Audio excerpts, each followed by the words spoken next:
IPL 2026లో మరో లో scoring thriller ముగిసింది. కేవలం 142 పరుగుల టార్గెట్.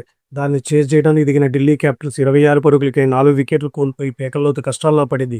ఇక ఢిల్లీ పని అయిపోయింది, లక్నో గెలిచేసింది అనుకున్నారంతా. కానీ అక్కడే అసలు మ్యాజిక్ జరిగింది. ఒక ఇంపాక్ట్ ప్లేయర్ మ్యాచ్ స్వరూపాన్నే మార్చేశాడు. అసలు ఆ మ్యాచ్లో ఏం జరిగింది? ఢిల్లీ బౌలర్లు లక్నోని ఎలా చిత్తు చేశారు? అన్నిటికంటే ముఖ్యంగా లక్నో కెప్టెన్ రిషబ్ పంత్ చేసిన ఓపెనింగ్ ప్రయోగం ఎందుకు బెడిసికొట్టింది? మ్యాచ్ తర్వాత పంత్ ఇచ్చిన షాకింగ్ క్లారిఫికేషన్ ఏంటి? ఈ వీడియోలో మాట్లాడుకుందాం.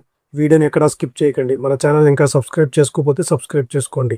ముందుగా లక్నో బ్యాటింగ్ విషయానికి వస్తే ఈ మ్యాచ్లో రిషబ్ పంత్ ఒక సాహసోపేతమైన నిర్ణయం తీసుకున్నాడు. గత సీజన్లో సూపర్ సక్సెస్ అయిన మార్ష్ మాక్రమ్ ఓపెనింగ్ జోడీని కాదని తానే స్వయంగా మిచెల్ మార్ష్తో కలిసి ఓపెనింగ్కి వచ్చాడు. కానీ ఈ ప్రయోగం ఫ్లాప్ అయింది. ముఖేష్ కుమార్ బౌలింగ్లో మార్ష్ కొట్టిన స్ట్రైట్ డ్రైవ్ ముఖేష్ చేతికి తగిలి నాన్ స్ట్రైక్ రేంజ్లో వికెట్లకు తగిలింది. క్రీజ్ దాటిన పంత్ 9 బంతుల్లో 7 పరుగుల వద్ద దురదృష్టవశాత్తు రన్అట్ అయ్యాడు. దీనిపై మ్యాచ్ తర్వాత పంత్ మాట్లాడుతూ ఇది 50-50 నిర్ణయం, కానీ నన్ను ఖచ్చితంగా టాప్ ఆర్డర్లోనే చూస్తారని క్లారిటీ ఇచ్చాడు. పంత్ రావటం వల్ల మార్కరమ్ 3వ స్థానానికి వెళ్ళాడు. అలాగే రైట్ లెఫ్ట్ కాంబినేషన్ మెయింటైన్ చేయడం కోసం ఇన్ఫార్మ్ బ్యాట్స్మెన్ నికోలస్ పురాన్ని కిందకి పంపి ఆయుష్ బదోనని ముందుకు పంపారు.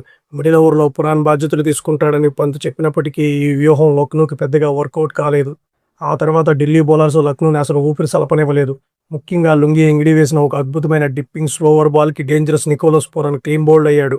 మిచెల్ మార్ష్ 35 పరుగులు చేసి కాస్త పోరాడిన నటరాజన్, లుంగి ఎంగిడి మరియు కుల్దీప్ యాదవ్ల దెబ్బకు లక్నో 18.4 ఓవర్లో 141 పరుగులకే కుప్పకూలింది.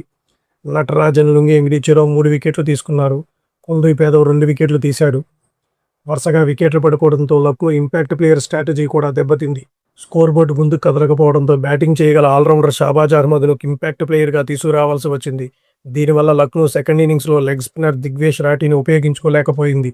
ఇక 142 పరుగుల చిన్న టార్గెట్ ఛేదనలో ఢిల్లీ సులభంగా గెలుస్తుంది అనుకున్న టైంలో లక్నో పేసర్లు మహమ్మద్ షమీ, మొయిసిన్ ఖాన్ మరియు ప్రిన్స్ యాదవ్ నిప్పులు చెరిగే బంతులు వేశారు. షమీ బౌలింగ్లో కేఎల్ రాహుల్ డకౌట్ అవగా మొయిన్స్ ఖాన్, నితీష్ రాణాను పెవిలియన్కి చేర్చాడు. ఇక ప్రిన్స్ యాదవ్ అయితే ఒకే ఓవర్లో నిశాంక, అక్షర్ పటేల్ను బ్యాక్ టు బ్యాక్ అవుట్ చేసి ఢిల్లీను 26 పరుగుల వద్ద 4 వికెట్లతో పాతాళానికి నెట్టేశాడు. మొయిన్స్ ఖాన్ ఒక దశలో 3 ఓవర్లు వేసి కేవలం 6 పరుగులు మాత్రమే ఇచ్చి ఒక వికెట్ తీశాడంటే లక్నో పేసర్లు ఎంత డామినేట్ చేశారో అర్థం చేసుకోవచ్చు. 26 పరుగులకే 4 వికెట్లు. ప్రెజర్ పీక్స్లో ఉంది. సరిగ్గా అప్పుడే గ్రీజులోకి వచ్చాడు సమీర్ రిజ్వీ. ఆడియన్స్కి అసలైన మజా చూపించాడు. మరో ఎండ్లో ఉన్న ట్రిస్టన్ సబ్స్తో కలిసి ఇన్నింగ్స్ నిర్మించాడు.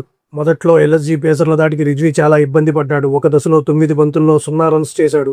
ఆ తర్వాత 13 బంతులకు కేవలం 5 పరుగులు మాత్రమే చేసి తీవ్ర ఒత్తిడిలో కనిపించాడు.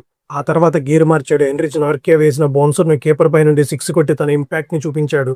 లక్నో చేసిన అతిపెద్ద తప్పులు ఇక్కడే మొదలయ్యాయి. ఒకవైపు షాబాజ్ అహ్మద్ వేసిన 10వ ఓవర్లో రిజ్వీ 3 ఫోర్లు కొట్టి 16 రన్స్ రాబట్టాడు.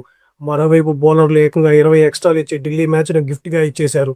లో స్కోరింగ్ మ్యాచ్లో ప్రయోగాలు చేయబోయి ఎక్స్ట్రాలు ఇచ్చాం, అవే మమ్మల్ని దెబ్బతీశాయని పంత్ కూడా అంగీకరించాడు. చివరికి 47 బంతుల్లో అజేయంగా 70 పరుగులు చేసిన రిజ్వీ మరియు స్టబ్స్ 39 పరుగులతో అజేయంగా నిలిచారు. వీళ్ళిద్దరూ కలిసి 119 పరుగుల అజేయ భాగస్వామ్యంతో ఢిల్లీకి ఒక అద్భుతమైన విజయాన్ని అందించారు. ఐపీఎల్ 2026లో ఢిల్లీ క్యాపిటల్స్ అద్భుతమైన విజయంతో ఖాతా తెరిచింది. మరి బౌలర్లు అదరగొట్టిన ఈ మ్యాచ్లో సమీర్ రిజ్వీ సూపర్ ఇన్నింగ్స్పై మీ అభిప్రాయం ఏంటి? పంత్ తీసుకున్న ఓపెనింగ్ డిసిషన్ కరెక్టా కాదా అనేది కామెంట్స్లో తెలియజేయండి. ఈ వీడియో మీకు నచ్చితే లైక్ చేయండి, మీ ఫ్రెండ్స్తో షేర్ చేయండి. మరిన్ని క్రికెట్ అప్డేట్స్ కోసం మన ఛానల్ సబ్స్క్రైబ్ చేసుకోండి. జై హింద్.